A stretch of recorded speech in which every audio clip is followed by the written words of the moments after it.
Hello, Canada Files viewers. This is Aidan Jonah, Editor-in-Chief of the Canada Files. I am hosting the next episode of the Canada Files Speaker Series. This is a series where we introduce you to critical perspectives with people challenging Canadian foreign policy. Today, we have a very special guest with us. That is Camila Escalante, a Latin America-based Canadian reporter and editor of Kawsachun News. Escalante was reporting in Bolivia throughout the year of resistance to the Añez coup regime, which culminated in the presidential election victory of Luis Arce in October 2020. But you see, this is actually a special interview, and that is because Camila will actually be taking over as the host of the Canada Files Speakers Series. This will be a great addition. Camila is a terrific journalist with much experience and knows how to operate under high pressure.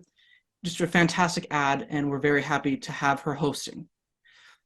The Canada Files Speaker Series, as you've known, the two big aims can really be summed up in this way. We want to elevate critical anti-imperialist voices who challenge Canadian imperialism, and we want to bring the voices shut out of all other Canadian media to the audience's attention.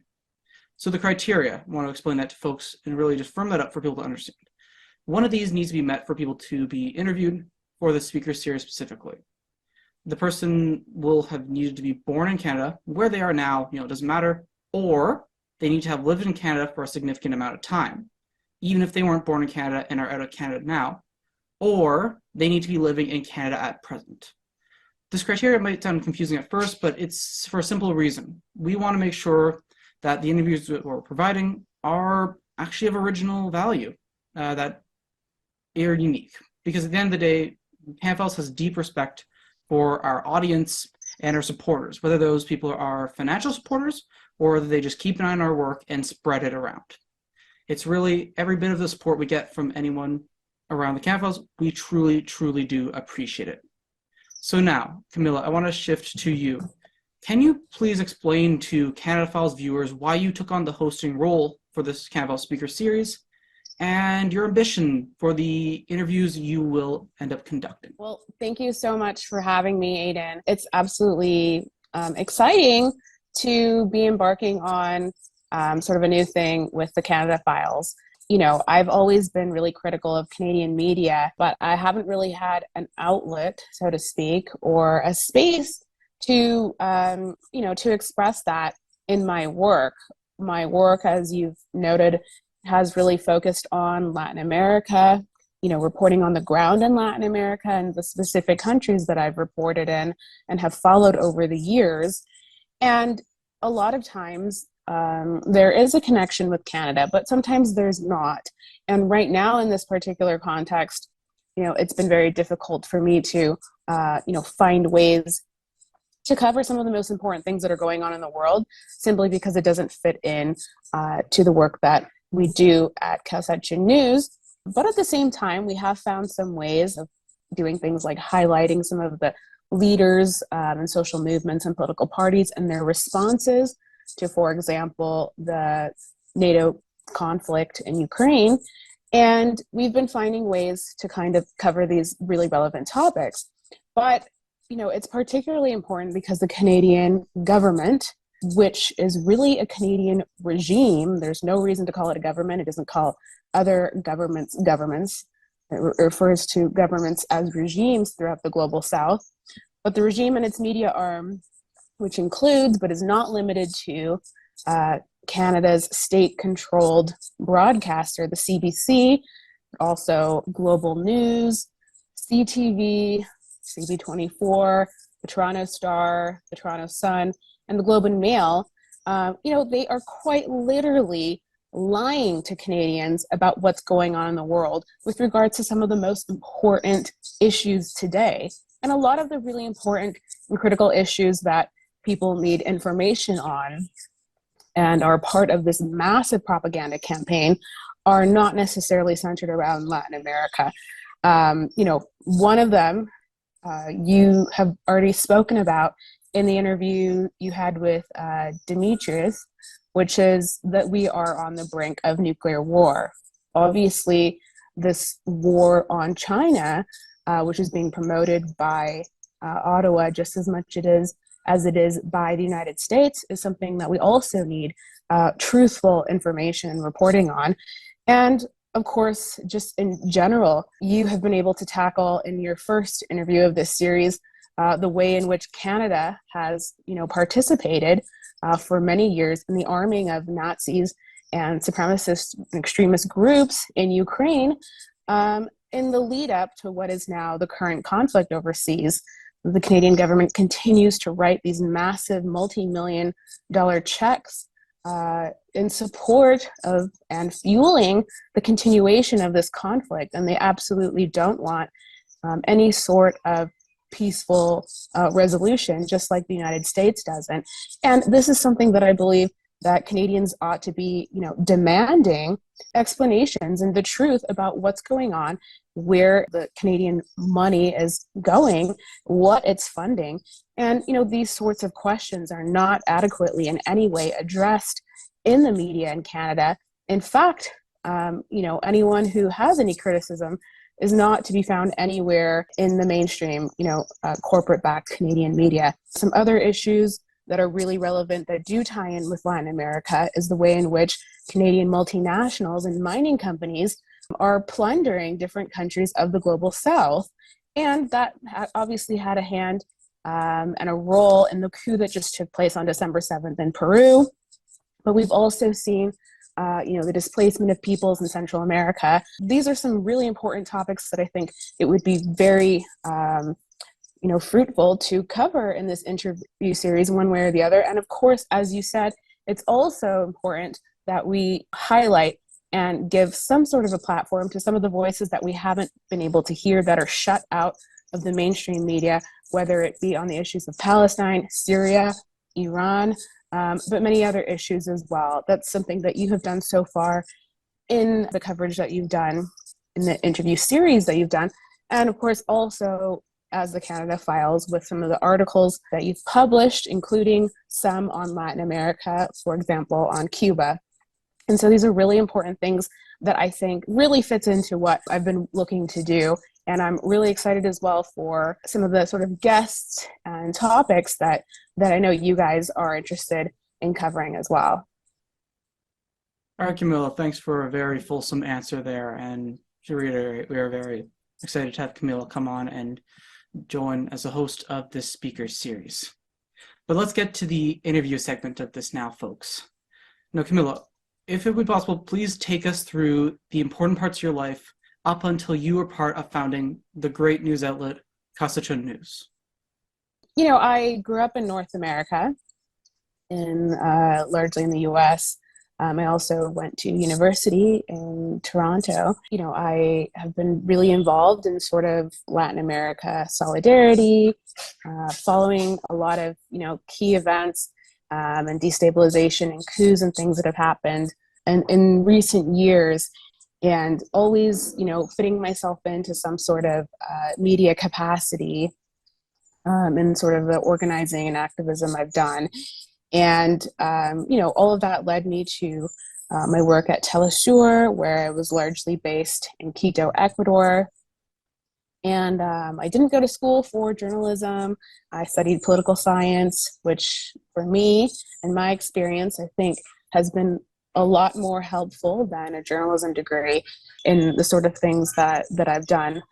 But I spent a few years at Telesur, like I said, based in Ecuador, but also had the opportunity to be based out of and work in Caracas, Venezuela, and Havana, Cuba.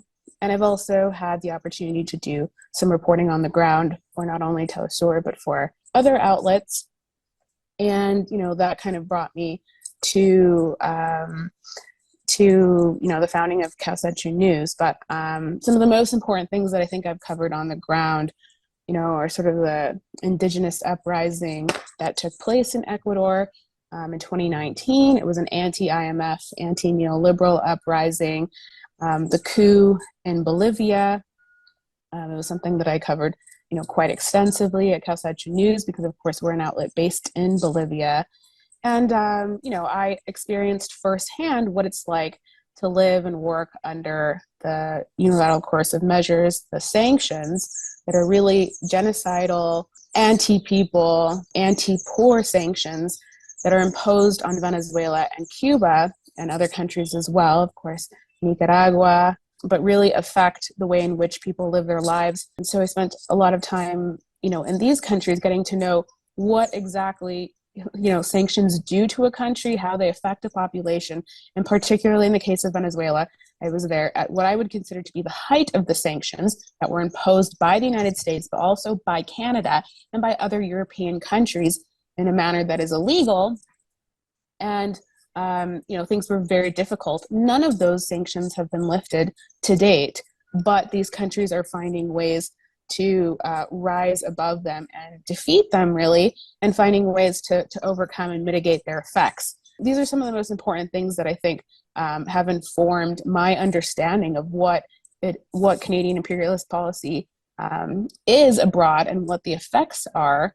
And so, I will obviously have my own Latin American angle, but I'm, interested in other things as well. So, those are some of the things that I've focused on throughout everything I've done, as well as, of course, Nicaragua. That's like a really important thing that I've been doing for the last several years, is following the sort of achievements and process of the Sandinista revolution.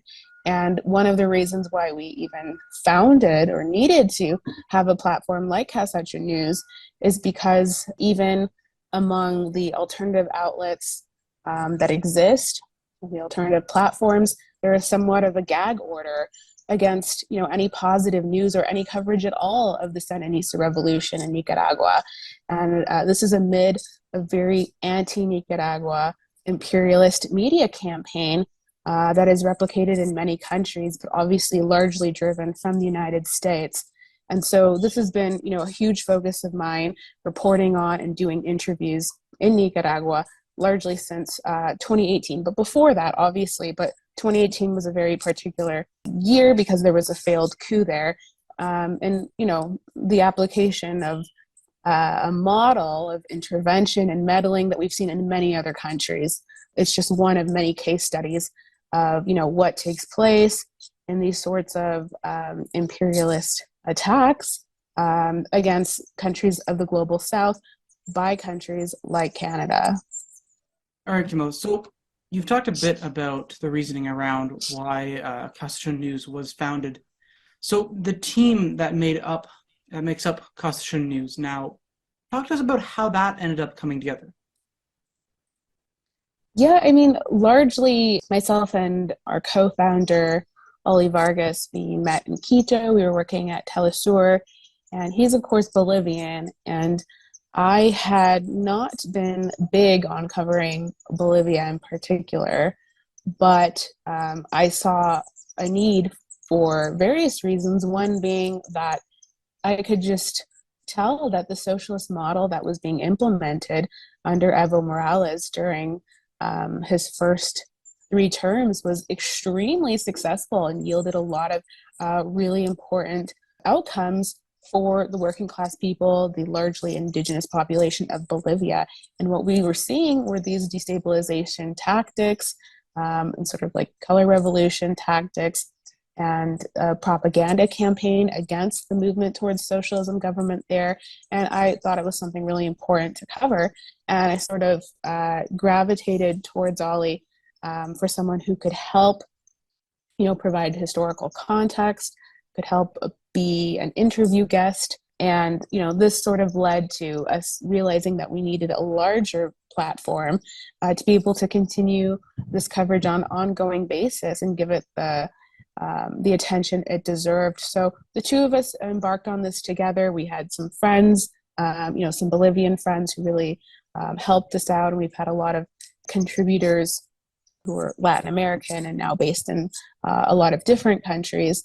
But it is still a very grassroots and very early in the process of, in terms of an outlet, just like the Canada Files. It's very new, but we think that the work that we've done has been incredibly important in providing an alternative to, the coverage that we see of Latin America in the mainstream media. A lot of the people who cover Latin America, for example, for The Guardian or for the Toronto Star, the New York Times, or the Washington Post, are all based in the United States, the UK, and Canada. So, we wanted to report on the ground, but we also, know that when we have people from those outlets, those corporate-backed outlets in Latin America, whether they're reporting from Mexico City or Sao Paulo, they still have that same editorial line, which is very much imperialist, very much in favor of meddling in the internal affairs of these countries.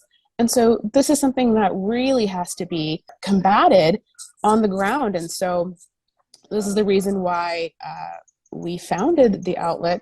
And I believe it's the reason why so many people have contributed to our coverage.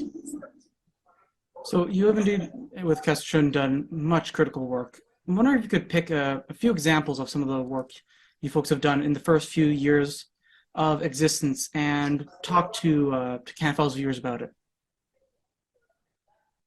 The most important work that we did once we founded Kawsachun News, it was several months into the coup that took place against Evo Morales and the movement towards socialism government. It was during the Janine Añez coup regime administration, which lasted 12 months, is that we covered the stories of the people who suffered acts of political persecution under that regime. The Janine Añez regime jailed a lot of people with absolutely no evidence against them, no case against them, but on the basis that they were either mass leaders or mass supporters. And at the same time, before Kawsachun News was founded, acts of violence took place in the initial days of the coup, including some large massacres. So in addition to covering these massacres and sort of the search for justice, we covered the demands that have been made by these different victims of the coup regime. And, it's all part of this continuation of our history here in Latin America, where we've seen so many dictatorships backed by the United States, backed by Western powers, for many decades, but even beyond that. And so, we've seen this part of that history of, Operation Condor, of the conflicts in places like El Salvador, in Colombia, and in the case of Bolivia, of course, there is a sort of socialist process there, what is called the process of change. And I also believe that one of the most important things that we have covered as Kawsachun News, as I said before, is our coverage of Nicaragua on the ground. On several visits, I've been able to carry out a number of interviews with key government authorities, but also with victims of terrorism. Nicaragua experienced and lived through months of violence and what people in Nicaragua considered to be terrorism in 2018 during a failed coup that was backed by the United States and funded by funds that came from US agencies. And, it's been very important to tell that story. I don't believe that the sort of outlet exists, although a lot of very good and important writing has been done and documentation of what took place. This is a country and a revolution, the Sandinista revolution, that continues to be in the crosshairs of an imperialist siege, both in the media, but also with the applications of new unilateral coercive measures, new sanctions that are being imposed on the people of Nicaragua as punishment for having their own successful socialist, independent, sovereign model in their country. And so Canada has a very large role in that. They have, followed the US line with regards to Nicaragua. And so it's something that, has been very important for us to cover, to hear from people on the ground and what they experienced and how they feel about the intervention and the meddling and aggression towards their country from these countries of the global north, the US, Canada, and much of Western Europe. And so, this is like one of the most important things I think we continue to cover, because I believe that it's one of the most important case studies for a successful model. It's a country that has food sovereignty of over 90%. It no longer has to import these things. and it has been able to combat things like transnational criminal organizations and drug trafficking without the United States. It has actually banished and expelled U.S. forces and the military from its territory, and it's the only country in Central America to have done so. So, this is just an ongoing topic that has been extremely important, I think, for our outlet. All right, Camila, thanks for this great context. So I want to speak next to an important question.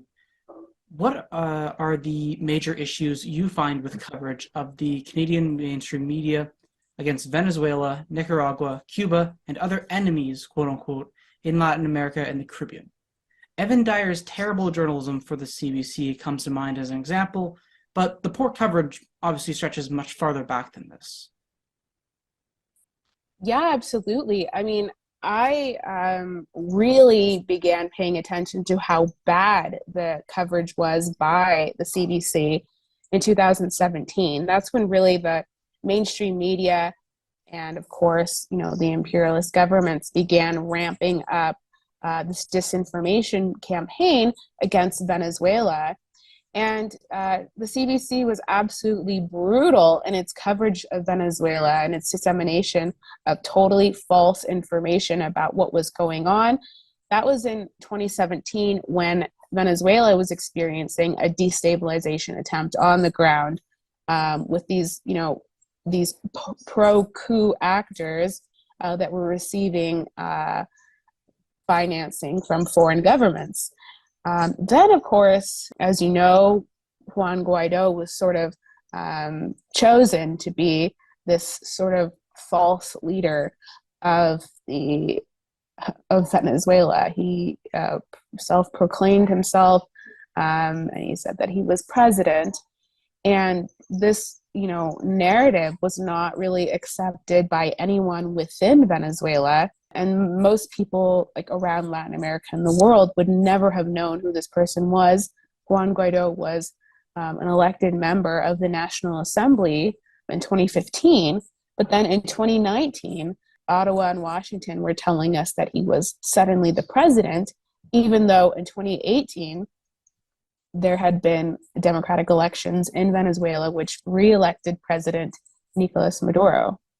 So the Canadian government disseminated this information. They had the position that they were recognizing Juan Guaido from one day to the next. They stopped recognizing the legitimate democratically elected government of Venezuela. And Canadian media, of course, replicated this sort of information. And I believe Evan Dyer, I could be wrong, but I think he was one of the main people who was putting out these reports and, completely erasing the vote of the Venezuelan people who had voted for a continuation of the Bolivarian Revolution and the socialist project that was, initiated by Hugo Chavez, who passed the torch to President Nicolas Maduro. And all of a sudden, for Canada, a whole new government had just emerged just because Washington said so.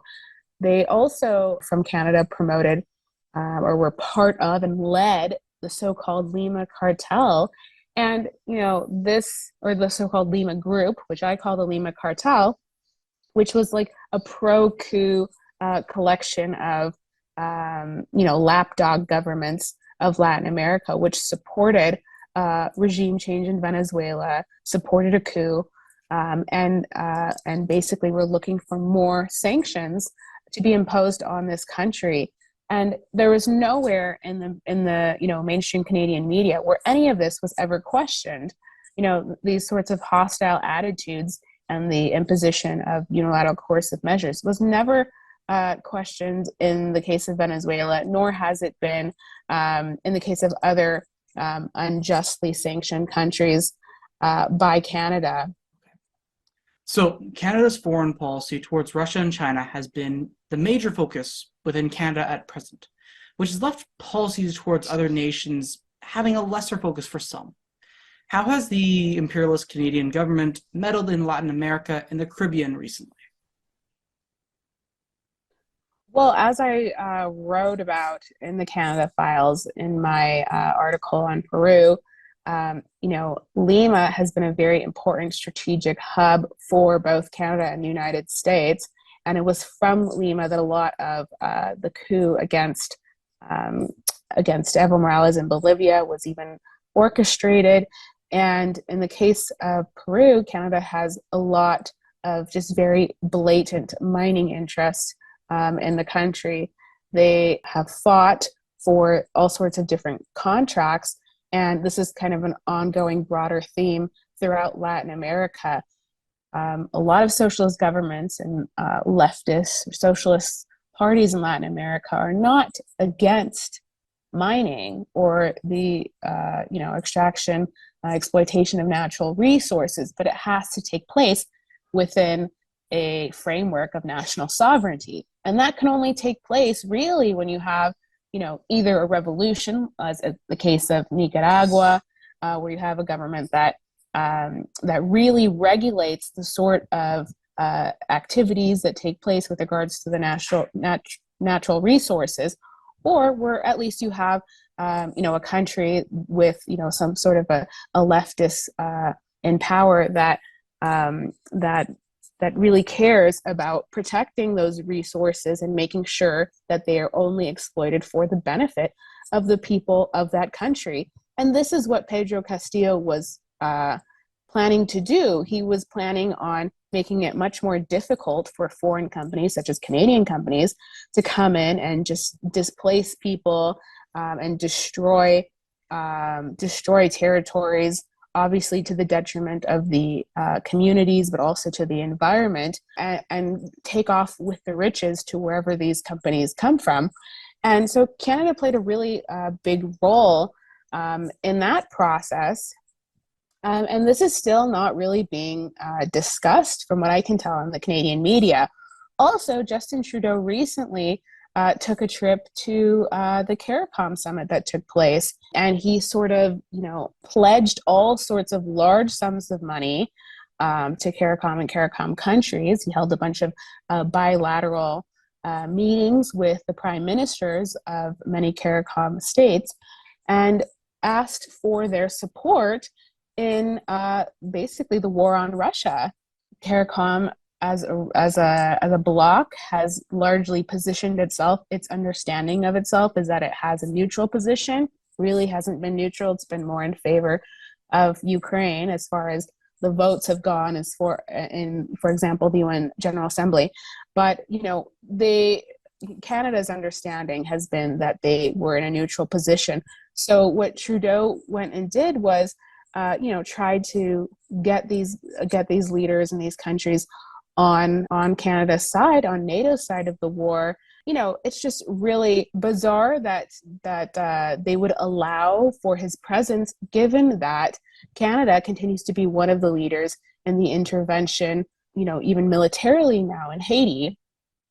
And, unfortunately, CARICOM has kind of followed in the footsteps of the US and Canada on the Haiti issue. It's the same aggressor now as it was during the previous occupation of Haiti.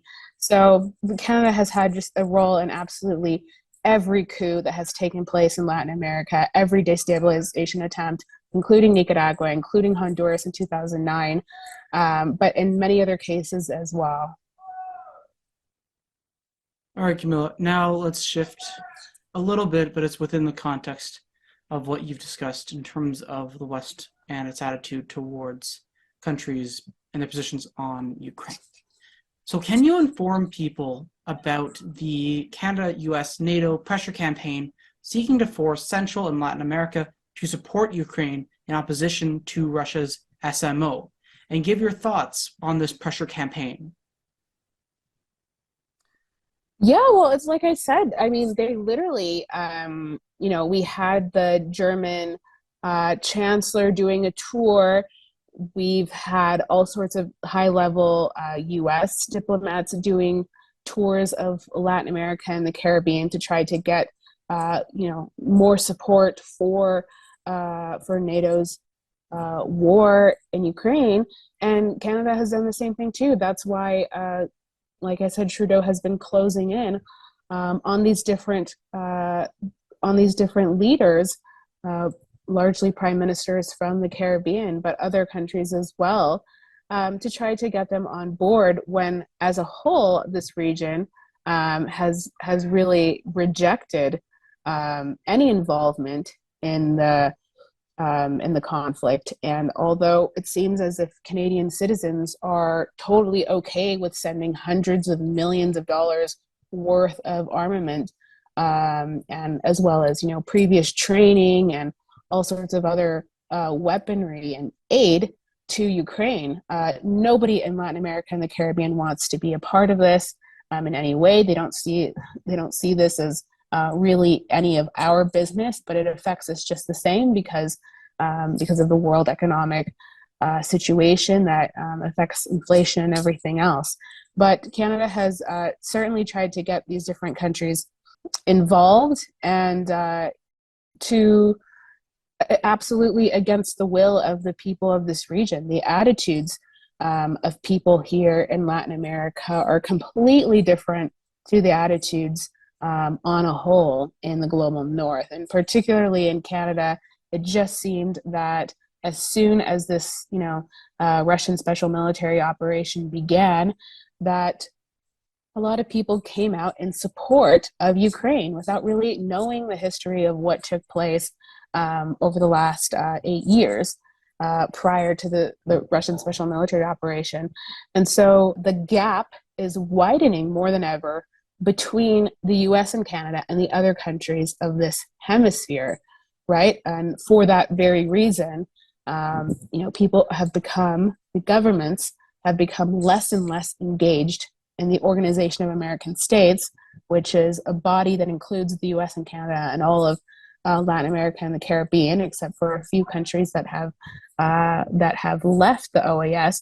And in turn, Latin America has opted for the creation of CELAC, the Community of Latin American and Caribbean States, a body that does not include the US and Canada.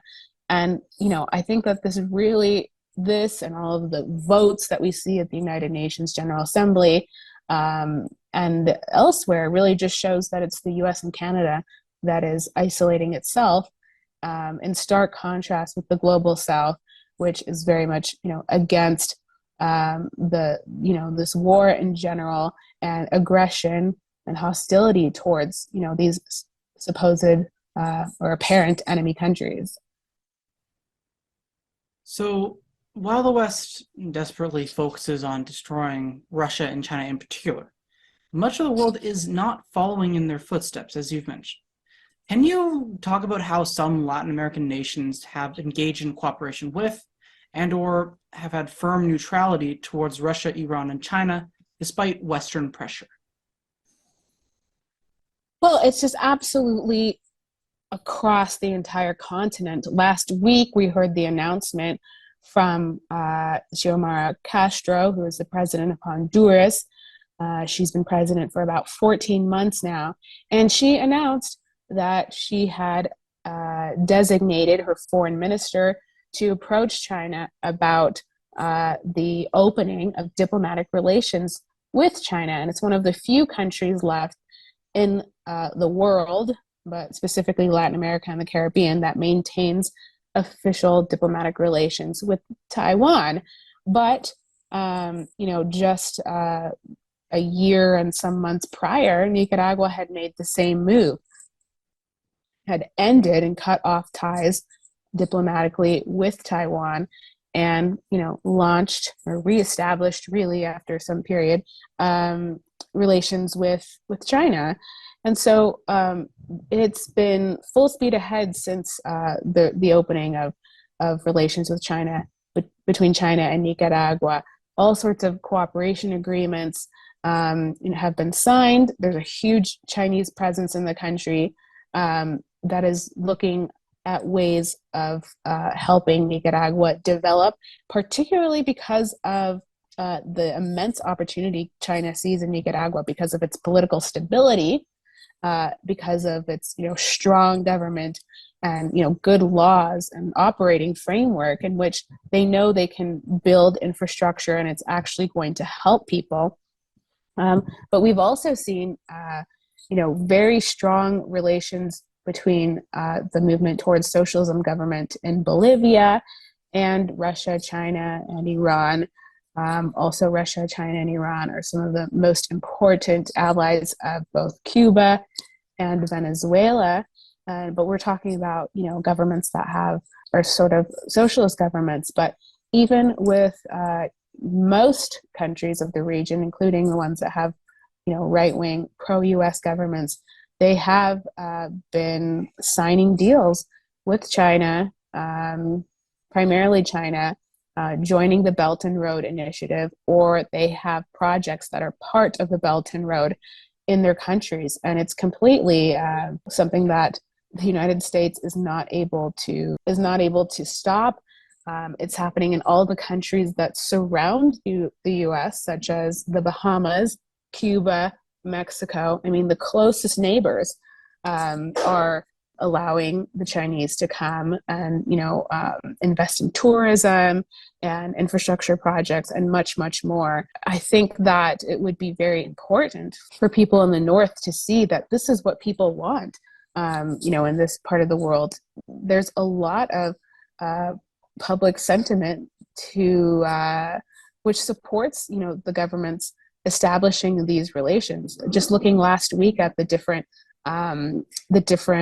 responses, the reactions on social media, on Twitter, by regular people in Honduras, they said it's about time. They had been waiting for a very long time to hear this announcement. They knew it was part of the government plan of Xiomara Castro, and they were just waiting for the day that it would take place. It's going to open the doors to a lot of assistance in paying off the country's external debt and building crucial infrastructure that's going to help people in the rural countryside. It's going to help boost, agriculture and all sorts of other things. And it starts with opening relations with this very important world power.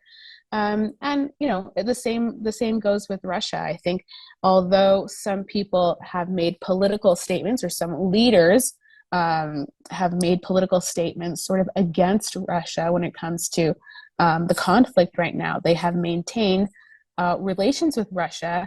And more importantly, the countries of Latin America and the Caribbean are not imposing illegal sanctions on Russia the way in which the US and Canada has tried to force them to. They are refusing to, maintaining that it's usually unconstitutional in their own countries, but it is literally illegal under international law, because these are not sanctions that are coming from the UN Security Council.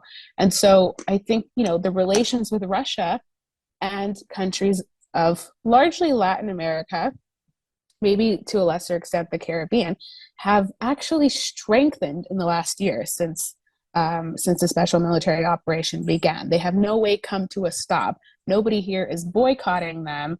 And it's important to say that that exactly the same for Iran, which has been under its own, has had its own media disinformation campaign from the mainstream media, and the disinformation that is disseminated by these governments has not really changed how the governments of this region continue to grow with Iran and have shared cooperation, mutually beneficial projects. So it's like a different world. All right, thank you for that. Thank you for that answer. So now shifting to very much the present day. In recent times, you've been joined as a Latin America correspondent for Press TV. I think the audience would be curious to know how that came about and some of the corresponding and the work you've done for Press TV. Yeah, particularly during the last few years of this, sanctions war on Venezuela, which is really against the Venezuelan population. One of the most important allies of Venezuela has been the Islamic Republic of Iran, and it's been very key to the restoration and the recovery of their oil sector, but also there have been many different cooperation agreements between Venezuela and Iran. Iran has helped quite directly with supplying fuel, despite that both countries are sanctioned by the United States, by Canada, and by European countries.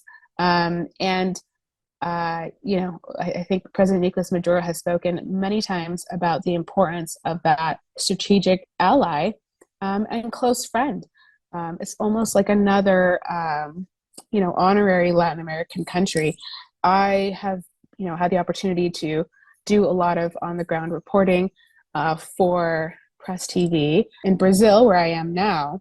It's of great interest, obviously, to Iran. They have, first, that very important relationship with Venezuela. They have a very close relationship with Nicaragua, also Bolivia. But the second country, really, besides Venezuela, is Brazil.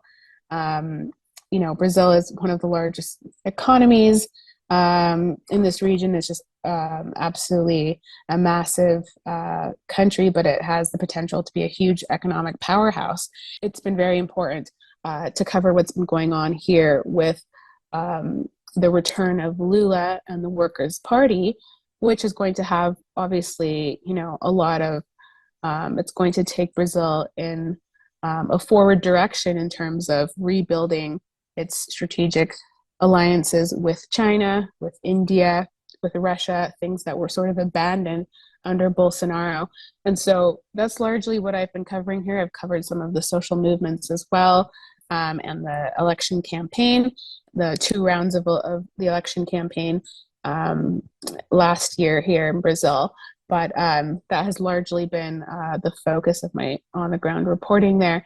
But also, with Press TV, I've had the opportunity to report in Bolivia and Peru, and on some other crucial central events here in Latin America. And I have to say that, I'm able to report on things that I would just never be able to report on, in Canadian media or in mainstream media anywhere in the West, working with Press TV. It's essentially anything I think is of, major significance and importance to our region is, always accepted and always welcomed in their news programs. And that's absolutely amazing. So shifting to the other element of your present day work as an editor with Kawsachun News, what do you see the outlook for Kawsachun News being going forward? I think there's a constant need for, the outlet to evolve and not stay the same. I think that one of the reasons which we created it was because there was just so little information in English about, for example, the gains, the achievements of the socialist economic model under the movement towards socialism in Bolivia.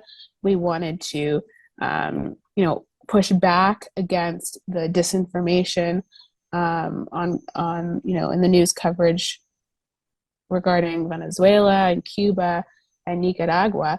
But I think we would really like to go deeper to sort of show what the alternatives are to capitalism. I think this is something that, doesn't exist in Canada, because the media works actively to obscure our understanding of the imperialist system. And it makes it very difficult, I think, from the global north to identify the weaknesses and the problems with the system that we live under. And so, we are looking to highlight the perspectives of people, movements, and the parties that have been successful here in Latin America, and share that with the English-speaking audience, because that's really our audience. It's not necessarily a certain country, but obviously we do a lot of work that is translation, that is subtitling, in order to sort of share this perspective, which is the perspective of hundreds of millions, if not billions, of people in the global South, to audiences of the North. The way in which the campesinos, the peasants of the rural countryside, have organized themselves in countries like Brazil, and the way in which the unions are so strong in countries like Brazil and Bolivia, is it's an inspiration, or should be, an example that should be studied in places like Canada right now that are, where people are struggling to find ways to respond to, the rising cost of living, the wages that are stagnant, and everything else. I think, these are the sorts of information that we want to bring to the world and not always be running around trying to fight off coups and destabilization attempts, which is a permanent thing here in Latin America. But, we also want to highlight, the different successes that have taken place under the existing socialist projects. Well, I'm sure many folks will be keeping a close eye and continue to keep a close eye on the work you do at Kawsachun, and of course the work you do with Press TV. And folks will be able to keep a close eye on Camila's role hosting the TCF Speaker Series going forward from this episode, because this is the last episode that I will be hosting myself. Camila is a tremendously capable host, a terrific journalist, and we can't wait to have her start hosting this series. So Canada Files viewers, I want to leave Camila to a chance to promote herself, any social media and such, any recommended links she would tell you to go to and check out, and then we'll shift to the final outro. Well, like I said, the main thing I do is Kawsachun News, or outlet that we launched just a couple of years ago in Bolivia. And so you can find Kawsachun News on Twitter, Instagram, and Facebook. We also have a website, and my Twitter is at Camila Press. And yeah, I'm really happy to be embarking on this with you guys. I really like that you're a new outlet, and that you have again tackled so many of the different crucial issues that no other outlet in Canada, or huge personality in the media, much less the corporate media, would ever go near. And I think that Canada really needs the Canada Files, and that sort of angle, challenging Canadian imperialism and also giving a platform to the voices that we really rarely hear. So thank you so much for having me, Aiden, and I'm really excited to start the interviews. Thanks so much, Camila, and thanks for the kind words. Canada Files viewers, thank you for giving an episode a watch. I want to remind you folks, that this journalism and the other journalism that we do, it takes money, and we've appreciated very much the financial support of our existing donors. To people that are on the fence or are considering it, remember, your donations are going to journalism. It's going to be money well spent, and the Canada Files is an outlet that we are working hard to expand. We are trying to work on the issues of the moment. Think of China Gate, think of the attacks on Iran, think of the attacks against Nicaragua, Cuba, Venezuela. The Canada Files is really the leading Canadian anti-imperialist news outlet focusing on investigations and analysis that you won't get in any other Canadian media outlet. So if you enjoy our work, please consider supporting it. It'll be in the link of the bio. It'll be a donor box link. You can support us there. Annual or monthly donations are truly appreciated. Well, folks, that is the end of the interview. Camila, thanks a ton for coming on to the show. And to the audience, thank you very much for watching all the way to the end. Goodbye.